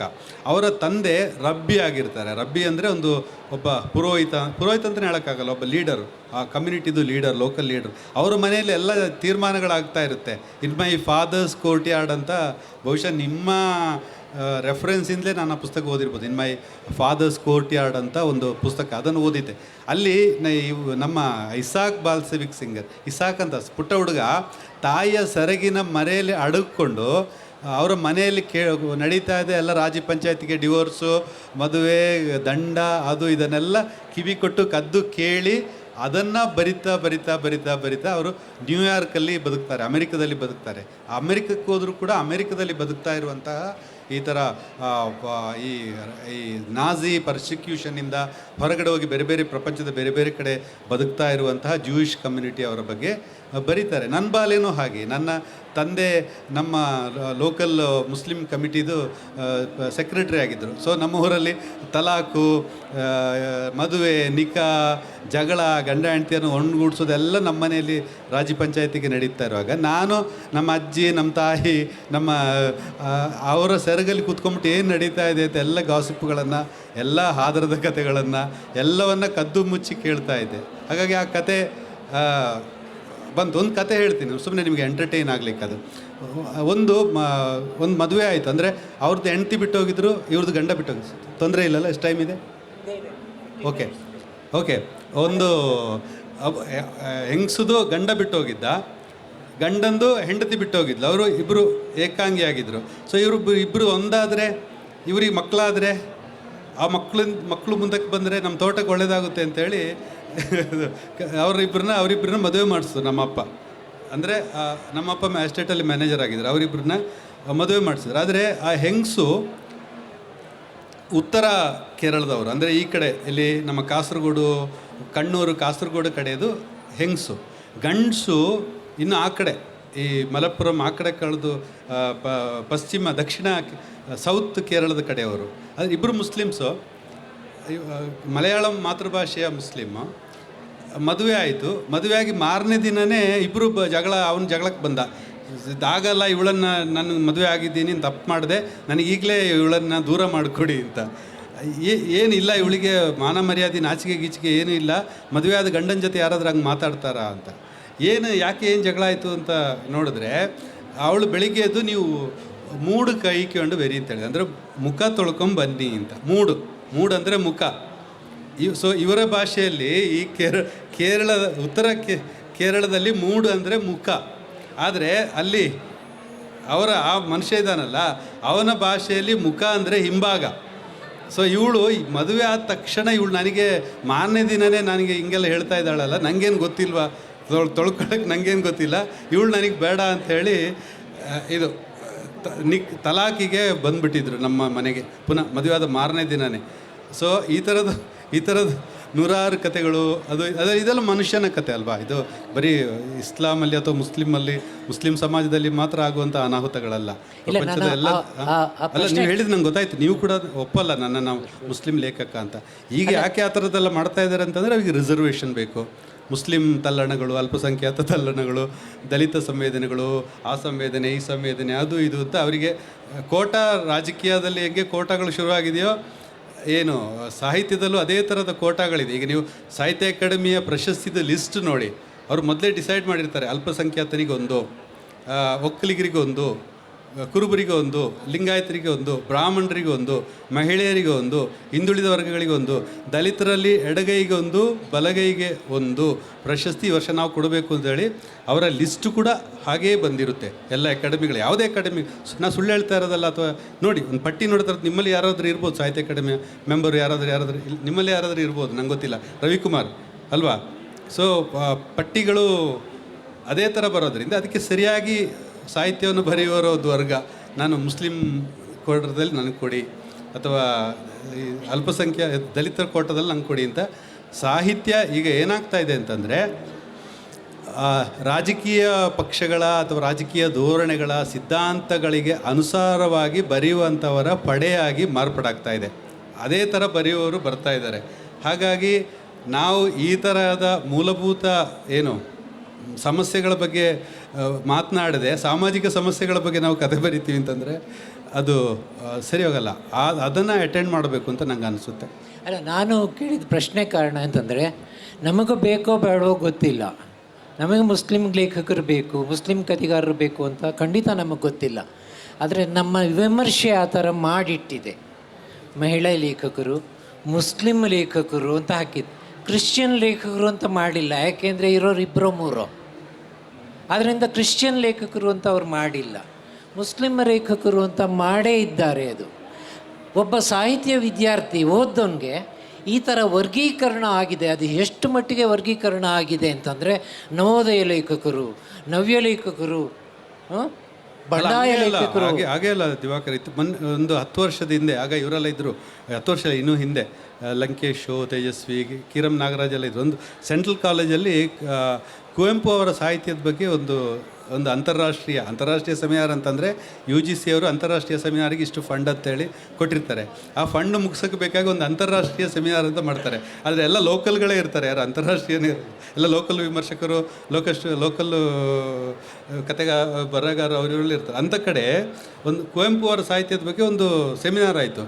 ಅಲ್ಲಿ ಸಬ್ಜೆಕ್ಟ್ ಹೆಂಗಿತ್ತಂದರೆ, ಕುವೆಂಪು ಅವರ ಸಾಹಿತ್ಯದಲ್ಲಿ ಸ್ತ್ರೀವಾದ, ಕುವೆಂಪು ಅವರ ಸಾಹಿತ್ಯದಲ್ಲಿ ಪರಿಸರವಾದ, ಕುವೆಂಪು ಅವರ ಸಾಹಿತ್ಯದಲ್ಲಿ ದಲಿತ ಪ್ರಜ್ಞೆ, ಕುವೆಂಪು ಅವರ ಸಾಹಿತ್ಯದಲ್ಲಿ ವಸಾಹತು ಪ್ರಜ್ಞೆ, ಕುವೆಂಪು ಅವರ ಸಾಹಿತ್ಯದಲ್ಲಿ ಕೋಮುವಾದದ ಪ್ರಜ್ಞೆ, ಕುವೆಂಪು ಅವರ ಸಾಹಿತ್ಯದಲ್ಲಿ ಎಂಥದ್ದು ಈ ಥರ. ಅಂದರೆ ಆ ಕಾಲದ ಏನೆಲ್ಲ ಯೂನಿವರ್ಸಿಟಿಯಲ್ಲಿ ಏನೆಲ್ಲ ಡಿಪಾರ್ಟ್ಮೆಂಟ್ಗಳಿದೆ, ಆ ಡಿಪಾರ್ಟ್ಮೆಂಟ್ಗಳಲ್ಲಿ ಬಗ್ಗೆ ಎಲ್ಲ ಕುವೆಂಪು ಅವರು ಏನು ಬರೆದಿದ್ದಾರೆ ಅಂತ. ಕುವೆಂಪು ಮಲೆಗಳಲ್ಲಿ ಮತ್ತು ಮಗಳು ಬರೆದಿದ್ದಾರೆ, ಕಾನೂರು ಸುಬ್ಬಮ್ಮ ಗಡ್ತಿ ಬರೆದಿದ್ದಾರೆ, ಏನಿಲ್ಲ. ಇದು ನನಗೆ ಗಾಬರಿ ಆಯಿತು. ನಾನು ಅಲ್ಲೇ ನನ್ನನ್ನು ಕರೆದಿದ್ದು ಪ್ರತಿಕ್ರಿಯೆಗೆ ಅಂತ ಕರೆದಿದ್ದು. ನಂಗೆ ಗೊತ್ತಿಲ್ಲ, ವಿಮರ್ಶಕರನ್ನ ಎದುರು ಹಾಕೋಬಾರ್ದು ಅಂತ ನನಗೆ ಆ ಬುದ್ಧಿ ಆಗ ಇರಲಿಲ್ಲ. ನಾನು ಏನು ಇದು ಮೋಸ್ಟ್ಲಿ ನನಗೆ ಅನಿಸುತ್ತೆ, ಕುವೆಂಪು ಅವರು ವೈಸ್ ಚಾನ್ಸಲರ್ ಆಗಿರುವಾಗ ಎಲ್ಲ ಡಿಪಾರ್ಟ್ಮೆಂಟ್ಗಳ ಹೆಡ್ಡನ್ನು ಕರೆದುಬಿಟ್ಟು, ನಾನೊಂದು ಕಾದಂಬರಿ ಬರೀತಿದ್ದೀನಿ, ಏನೆಲ್ಲ ಸಬ್ಜೆಕ್ಟ್ ಅದರಲ್ಲಿ ಇರಬೇಕು ಅಂತ ಹೇಳಿ ಅಂತೇಳಿ ಬರೆದಂಗಿದೆ, ನಿಮ್ಮ ಮಾತು ಕೇಳಿದ್ರೆ ಏನ್ರಿ ಇದು, ಈ ಥರ ಯಾರಾದ್ರು ಸೆಮಿನಾರ್ ಮಾಡ್ತಾರೆ ಹಂಗೆ ಹಿಂಗೆ ಅಂತ ಬೈದು ಹೋಗಿದ್ದೆ. ಸೊ ಈ ವರ್ಗೀಕರಣ, ಒಂದು ಸಾಮಾಜಿಕ ಈ ಥರ ವರ್ಗೀಕರಣ, ಇನ್ನೊಂದು ಈ ಸಬ್ಜೆಕ್ಟ್ದು ವಸಾಹತೀಕರಣ, ಆ ಕಾರಣ ಈ ಕಾರಣ. ಏನು ತಮಾಷೆ ಇದು ಅಂದರೆ, ಯೂನಿವರ್ಸಿಟಿಯಲ್ಲಿ ಸಂಬಳ ತಗೊಳ್ಳುವಂತಹ ಮೇಷ್ಟ್ರುಗಳಿಗೆ ಬೇಕಾಗಿ ಈ ಲೇಖಕರೆಲ್ಲ ಬರೆದ್ರಾ? ಯಾರಾದರೂ ಮೇಷ್ಟ್ರುಗಳಿಗೆ ಡಿಪಾರ್ಟ್ಮೆಂಟ್ಗಳಿಗೆ ಬರೀತಾರ? ಅಂಥ ಒಂದು ಸ್ಥಿತಿ ಈಗಲೂ ಇದೆ. ನಾನು ಈಗಲೂ ಕೂಡ ಎಲ್ಲಾದರೂ ಅಂತಾರಾಷ್ಟ್ರೀಯ ಸೆಮಿನಾರ್ ಅಂತ ಅಂದ ತಕ್ಷಣ ನನಗೆ ಈಗ ಪುನಃ ಇಲ್ಲಿ ಕುವೆಂಪು ಕಾದಂಬರಿಗಳಲ್ಲಿ ಜಾಗತೀಕರಣ ಶುರುವಾಯಿತು ಅಂತ ಮನಸ್ಸಲ್ಲೇ ನಗ್ತಾ ಇರ್ತೀನಿ. ಅಲ್ಲ, ನಾನು ಕೊನೆ ಪ್ರಶ್ನೆ, ಬಹುಶಃ ಈ ನಮ್ಮ ಸದ್ಯದ ವಿಮರ್ಶೆ ಬಗ್ಗೆ ನಿಮ್ಮ ಮಾತು ಏನು ಹೇಳಿದೆ, ನಿಮ್ಮ ಅಭಿಪ್ರಾಯ ಏನಿದೆ? ಯಾಕೆಂದರೆ ನಮ್ಮ ವಿಮರ್ಶೆಯಿಂದ ಸ್ವಲ್ಪ ಮಟ್ಟಿಗೆ ಕಡೆಗಣಿಸಲ್ಪಟ್ಟು ಸುರಕ್ಷಿತರಾಗೂ ಇದ್ದೀರಾ ನೀವು. ಅಲ್ಲ, ಅದೊಂದು ವಿಮರ್ಶಕರು ನಿಮಗೆ ಕೈ ಹಾಕ್ತಾ ಇರೋದ್ರಿಂದ ಹೇಳ್ತೀನಿ. ಇಬ್ರು, ಅವ್ರ ಹೆಸರು ಹೇಳಲ್ಲ, ಇಬ್ರು ಒಂದೇ ಯೂನಿವರ್ಸಿಟಿಯಲ್ಲಿ ಟೀಚ್ ಮಾಡ್ತಾ ಇದ್ರು. ಒಬ್ರು ಇದ್ದಾರೆ, ಇನ್ನೊಬ್ರು ಇಲ್ಲ. ಅವರಿಬ್ಬರು ಒಬ್ಬರಿದ್ದಾರೆ, ಇನ್ನೊಬ್ಬರು ಇಲ್ಲ. ಆಮೇಲೆ ಇಬ್ಬರು ಹೆಸರು ಕೂಡ ಫಸ್ಟು ಸೆಕೆಂಡ್ ಪಾರ್ಟ್ ಒಂದೇ ಇದೆ ಇಬ್ಬರದ್ದು ಕೂಡ. ಏನೋ ಅಲ್ಲ ಸಾರಿ ಇಲ್ಲ ಅದಲ್ಲ, ನಿಮಗೆ ಕ್ಲೂ ಸಿಕ್ಬಿಡುತ್ತೆ. ಹಂಗಲ್ಲ, ಆಯಿತಾ? ಅವರು ಒಂದೇ ಕಡೆ ಯೂನಿವರ್ಸಿಟಿಯಲ್ಲಿ ಒಂದೇ ಕಡೆ ಮಧ್ಯಾಹ್ನ ಕ್ಯಾಂಟೀನಲ್ಲಿ ಊಟ ಮಾಡ್ತಾ ಇರುವಾಗ ಅವರಿಬ್ಬರಿಗೆ ಯಾವುದೋ ವಿಷಯಕ್ಕೆ ಜಗಳ ಆಗ್ತದೆ. ಯಾವುದೋ ಮೋಸ್ಟ್ಲಿ ಶಿಷ್ಯ ವಿಷಯಕ್ಕೆ ಜಗಳ ಆಗ್ತಿರ್ಬೋದು. ಹತ್ಬಿಟ್ಟು ಜೋರಾಗಿ ಅವರು ಊಟದ ತಟ್ಟೆಯಲ್ಲಿದ್ದ ಅನ್ನನೆಲ್ಲ ಬಿಸಾಡ್ಬಿಟ್ಟು, ಒಬ್ಬರು ವಿಮರ್ಶಕರು, ಇನ್ನೊಬ್ಬರು ಕವಿ. ವಿಮರ್ಶಕರು ಏನು ಹೇಳಿದ್ರು, ಕನ್ನಡ ವಿಮರ್ಶೆ ಲೋಕದಲ್ಲಿ ನೀನು ಹುಟ್ಟೇ ಇಲ್ಲ ಅಂತ ನಾನು ಮಾಡಿಬಿಡ್ತೀನಿ ಅಂತ. ಆಮೇಲೆ ವಿಮರ್ಶಕರು ಕವಿಗೆ ಹೇಳಿದ್ರು, ಕನ್ನಡ ಕಾವ್ಯ ಲೋಕದಲ್ಲಿ ನಿನ್ನ ಹೆಸರನ್ನು ಪೂರ್ತಿ ನಾನು ನಿರ್ನಾಮ ಮಾಡಿಬಿಡ್ತೀನಿ ಅಂತ. ಅವರಿಬ್ಬರು ಜಗಳ ಮಾಡಿಕೊಂಡ್ರು. ಆದರೆ ಒಬ್ಬರಿಗೆ ಬದುಕಿದ್ದಾರೆ, ಒಬ್ಬರು ಇಲ್ಲ. ಆದರೆ ಆ ಥರ ಏನೂ ಆಗಲಿಲ್ಲ. ಅವರು ನಿರ್ನಾಮ ಆಗಲಿಲ್ಲ, ಇವರು ನಿರ್ನಾಮ ಆಗಲಿಲ್ಲ. ತಟ್ಟೆ ಶಬ್ದ ಮಾತ್ರ ನಮಗಿನ್ನೂ ಕೇಳ್ತಾ ಇದೆ.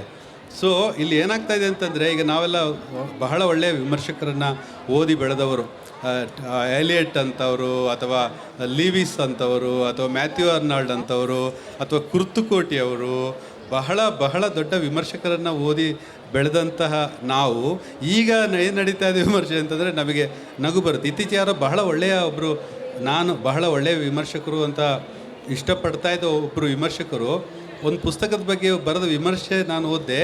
ಈ ಪುಸ್ತಕ ಓದ್ಬಿಟ್ಟು ನಾನು ಗಳಗಳ ಅಂತ ಹತ್ತುಬಿಟ್ಟೆ ಅಂತ ಬರೆದುಬಿಟ್ಟಿದ್ದಾರೆ. ವಿಮರ್ಶಕರು ಬರೆದುಬಿಟ್ಟಿದ್ದಾರೆ, ನಾನು ಈ ಪುಸ್ತಕ ಓದಿ ಗಳಗಳ ಅಂತ ಹತ್ಬಿಟ್ಟೆ ಅಂತ. ಅಂದರೆ ನಾವು ಅವ್ರನ್ನ ಎಷ್ಟು ಸೀರಿಯಸ್ ಆಗಿ ತಿಳ್ಕೊಂಡಿದ್ವು, ಬಹಳ ಶ್ರೇಷ್ಠ ವಿಮರ್ಶಕರು ಅಂತ.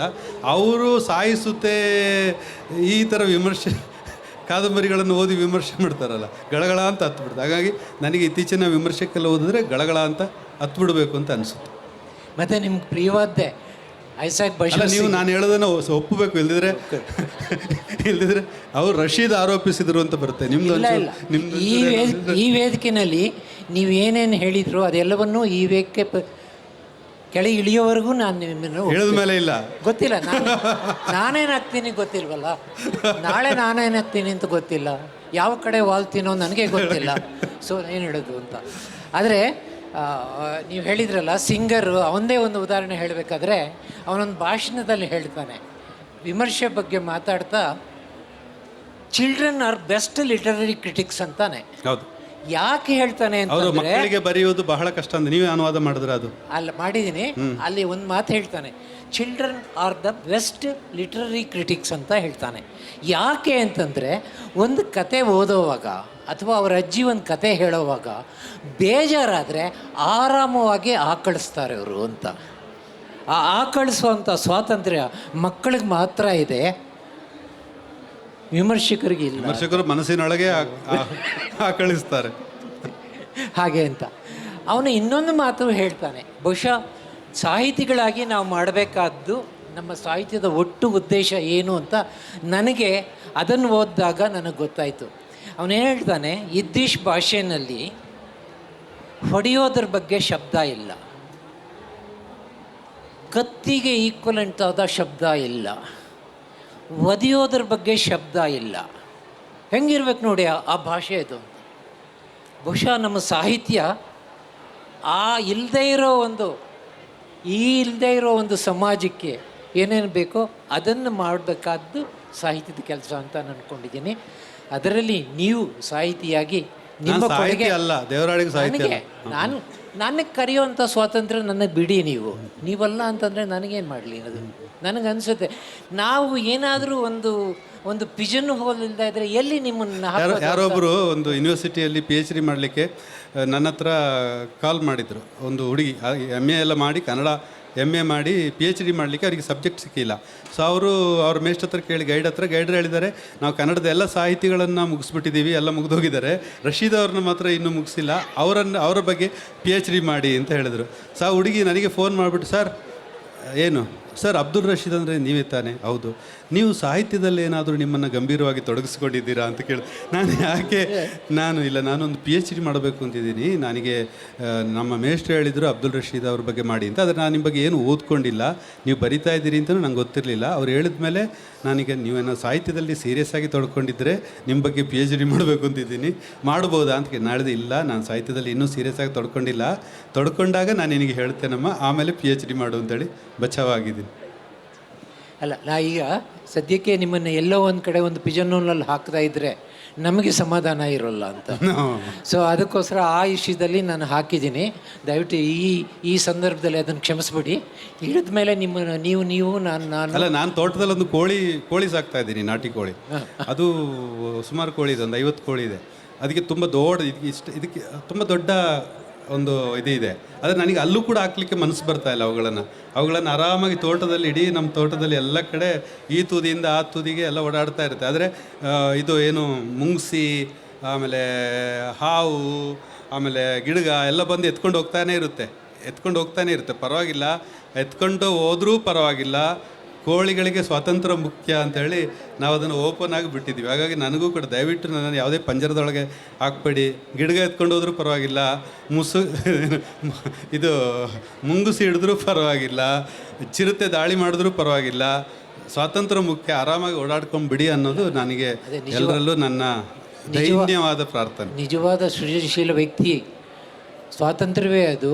ನಾವು ಯಾವುದೇ ನಿಮ್ಮ ಪಿಜನ್ ಹೋಲ್ಗೆ ಹಾಕಿದರೂ ಕೂಡ ನೀವು ಅಲ್ಲಿ ಇರೋಲ್ಲ, ಇನ್ನೆಲ್ಲೋ ಹೋಗಿರ್ತೀರ. ಅಲ್ಲಿ ಹೋದ ಕಡೆ ಯಾವ ಪಿಜನ್ಗೆ ಹಾಕಬೇಕು ಅನ್ನೋದನ್ನು ವಿಮರ್ಶಕರು ಯೋಚನೆ ಮಾಡ್ತಿರ್ತಾರೆ.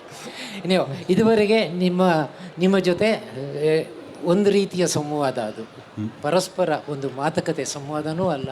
ಅದಕ್ಕೆ ನನಗೆ ಬಹುಶಃ ಇವರೆಲ್ಲರ ಜೊತೆ ನನಗೂ ತುಂಬ ಸಂತೋಷ. ನಾನು ಪ್ರತೀಕಾರ ತೀರಿಸಲೇಬೇಕು. ಯಾವತ್ತಾದ್ರೂ ಒಂದಿನ ನಿಮ್ಮನ್ನು ಕೂಡ ಸಂದರ್ಶನ ಮಾಡುವಂಥ ಒಂದು ಅವಕಾಶ ನನಗೆ ಕೊಡ್ಲಿ ಯಾರಾದರೂ ಅಂತ ಆದಷ್ಟು ಬೇಗ ವೀರಕಪುತ್ರ ಅವರ ಹತ್ರನೇ ಕೇಳ್ಕೊಳ್ತಾ ಇದ್ದೀನಿ. ಯಾಕೆಂದರೆ ನನ್ನನ್ನು ಇದುವರೆಗೂ ಯಾರೂ ಸಂದರ್ಶನ ಮಾಡಿಲ್ಲ, ಸಿಕ್ಕಿಲ್ಲ. ಆಗ ನಿಮ್ಮನ್ನು ಯಾವ ಥರ ಒಂದು ಪಿಜನ್ ಹೋಲಿಗೆ ನಾನು ಹಾಕ್ತೀನಿ ನೋಡಿ. ಈಗ ನಾನು ಪಿಜನ್ ಹೋಲಲ್ಲಿ ಇಲ್ಲ ಅಂತ ಹೆಂಗೆ ಗೊತ್ತು ನಿಮಗೆ?